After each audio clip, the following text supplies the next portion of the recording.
जय हिंद दोस्तों। तो कैसे हैं आप सभी लोग? उम्मीदन बहुत अच्छे होंगे और अपनी तैयारी बहुत बेहतर तरीका से कर रहे होंगे। देखो, आज का हमारा टॉपिक है इतिहास। यानी हम आज सिर्फ इस क्लास में इसी पॉइंट पर बात करेंगे कि इतिहास क्या है, इतिहास को कितने भागों में विभाजित किया गया, इतिहास का पिता किसे कहा जाता है, इतिहास को 3 भाग में विभाजित किस व्यक्ति के द्वारा किया गया। तो आज उस पर हमारी चर्चा होगी। तो आज हम पहले बात करते हैं इतिहास की डेफिनेशन क्या है।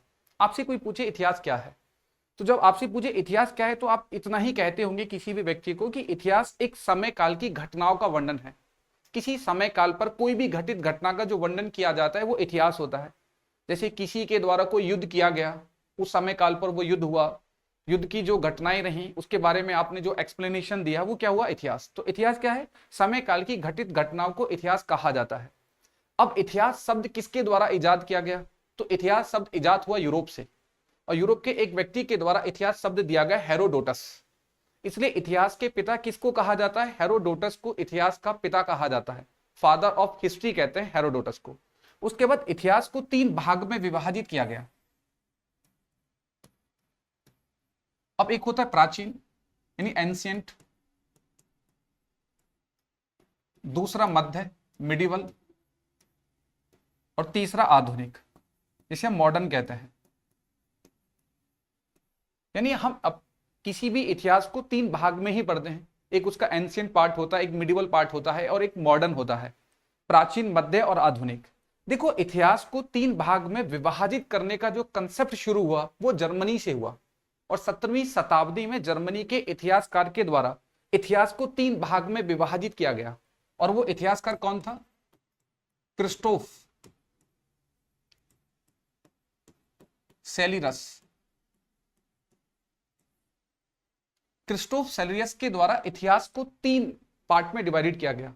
अब जो 3 पार्ट है हमने अपने उन पार्ट में क्या लिख दिया? प्राचीन भारत। मध्य में क्या लिख दिया? मध्यकालीन भारत। और आधुनिक में आधुनिक भारत। क्योंकि हम किसके इतिहास के बारे में चर्चा करेंगे? हम भारत के इतिहास के बारे में चर्चा करेंगे, क्योंकि हम भारतीय हैं और भारतीयों के द्वारा भारतीय इतिहास का ही वर्णन होगा। तो अब हमने अपने प्राचीन के पीछे क्या लिख दिया? प्राचीन भारत, क्योंकि प्राचीन भारत के इतिहास के बारे में हम पढ़ेंगे। मध्यकालीन, मध्यकालीन भारत, आधुनिक भारत। तो ये पॉइंट आपको पता होगा कि भाई इतिहास को 3 वर्ड में किसके द्वारा? क्रिस्टोफ सेलियस के द्वारा। और ये किस देश का निवासी था? जर्मनी। जर्मनी का एक इतिहासकार था, और 17वीं शताब्दी में इस व्यक्ति के द्वारा इतिहास को 3 भाग में विभाजित किया गया।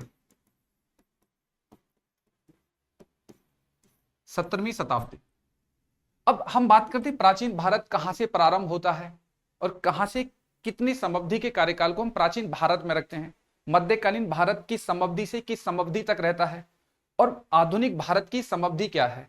आज के समय काल को भी हम किस इतिहास में जोड़कर चलेंगे? प्राचीन भारत में जो आज के समय काल में घटित घटना है वो मध्यकालीन भारत में रहेंगे, आधुनिक भारत में रहेंगे। इतना आपको पता है कि आज के समय में जो भी घटनाएं घटित हो रही हैं 1947 के बाद, अगर उन घटनाओं का हम वर्णन करेंगे तो वो वर्णन किस में किया जाएगा? आधुनिक भारत में ही किया जाएगा।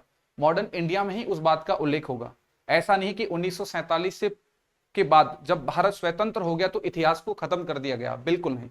1947 यानी स्वतंत्र भारत का इतिहास अलग है, और प्राचीन भारत से लेके 1947 तक गुलाम भारत का इतिहास अलग है। तो स्वतंत्र भारत का इतिहास 1947 से चल रहा है। तो चलो हम पहले बात करते हैं कि प्राचीन भारत के इतिहास को किस समअवधि से किस समअवधि तक रखा जाता है। जब हम प्राचीन भारत के इतिहास की बात करते हैं तो इसे हम रखते हैं सिंधु घाटी सभ्यता से।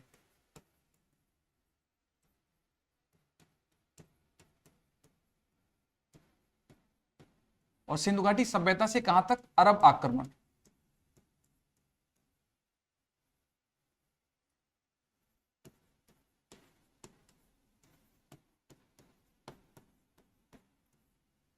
देखो, सिंधु घाटी सभ्यता से अरब आक्रमण तक का जो भी इतिहास कार्यकाल है वो प्राचीन भारत का ही कार्यकाल माना जाता है। क्योंकि हर्षवर्धन के समय काल के बाद एक हर्षवर्धन नाम का एक राजा हुआ जो अंतिम हिंदू राजा माना गया।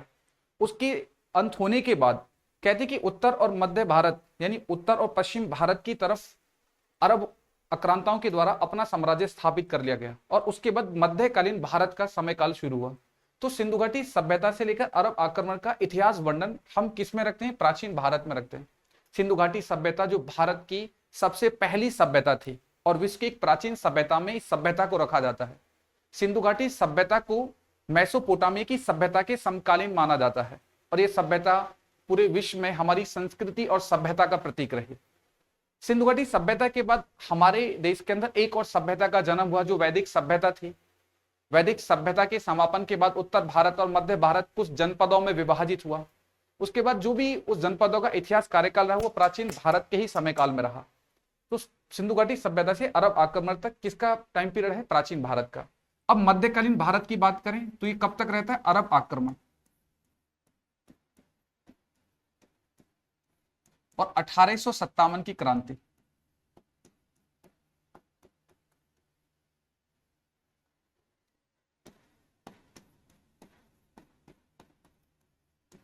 देखो, अरब आक्रमण से लेकर 1857 की क्रांति का जो इतिहास वर्णन है वो मध्यकालीन भारत का होता है।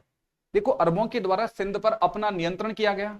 भारत पर शासन करने का सपना अरबों के द्वारा देखा गया, लेकिन भारत पर शासन तुर्कों के द्वारा किया गया और उनके द्वारा दिल्ली सल्तनत स्थापित की गई जो दिल्ली सल्तनत के नाम से जानी गई, जिसमें 5 वंश के द्वारा शासन हुआ।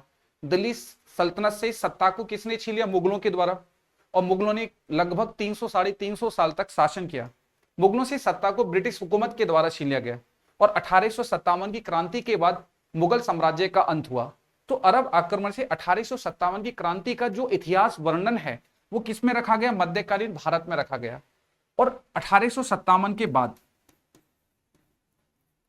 1947 यानी स्वतंत्र भारत तक जो इतिहास का वर्णन रहा वो आधुनिक भारत का इतिहास रहा, क्योंकि 1857 की क्रांति के बाद भारतीय समाज में सामाजिक सुधारक आंदोलन शुरू हुए और भारतीय समाज में बहुत उदारवादी आंदोलन के द्वारा हमारे समाज में तीव्र गति के साथ परिवर्तन नजर आया, उदारताएं नजर आई, क्योंकि कुछ कुप्रथाएं हमारे समाज के साथ जुड़ी हुई थी।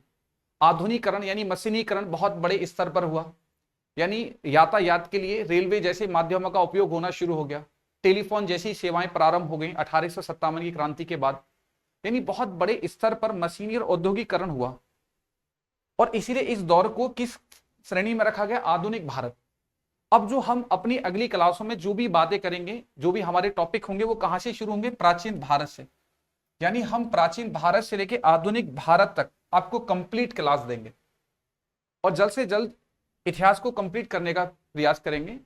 और जो भी इंपॉर्टेंट क्वेश्चन बनते हैं इतिहास से एग्जाम में, उनको हम ज्यादा कंसीडर करते हुए चलेंगे, हाईलाइटेड करते हुए चलेंगे कि कहां से एग्जामिनर अधिक क्वेश्चन पूछता है। यदि आज के समय में देखें तो सबसे अधिक प्रश्न कहां से आते हैं? प्राचीन भारत से आते हैं। और प्राचीन भारत के बाद प्रश्न पूछने की अधिक संख्या कहां से होती है? आधुनिक भारत से होती है।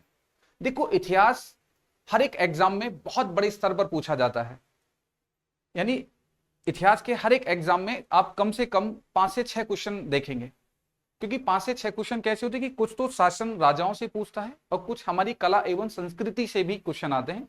और कला संस्कृति से जो प्रश्न पूछे जाते हैं वो भी किससे जुड़े होते हैं? इतिहास से ही जुड़े हुए प्रश्न होते हैं। तो अब हम जो भी क्लास स्टार्ट करेंगे वो एकदम प्रारंभ से स्टार्ट करेंगे, यानी प्राचीन भारत में हम कहां से बात करेंगे? सिंधु घाटी सभ्यता से। हम समझेंगे कि भारत की पहली सभ्यता सिंधु घाटी सभ्यता कब खोजी गई, उसका समयकाल कब रहा, किनके द्वारा हमारी सभ्यता का हमें ज्ञान दिया गया, क्योंकि हम अपनी प्राचीन इतिहास से बहुत वंचित थे।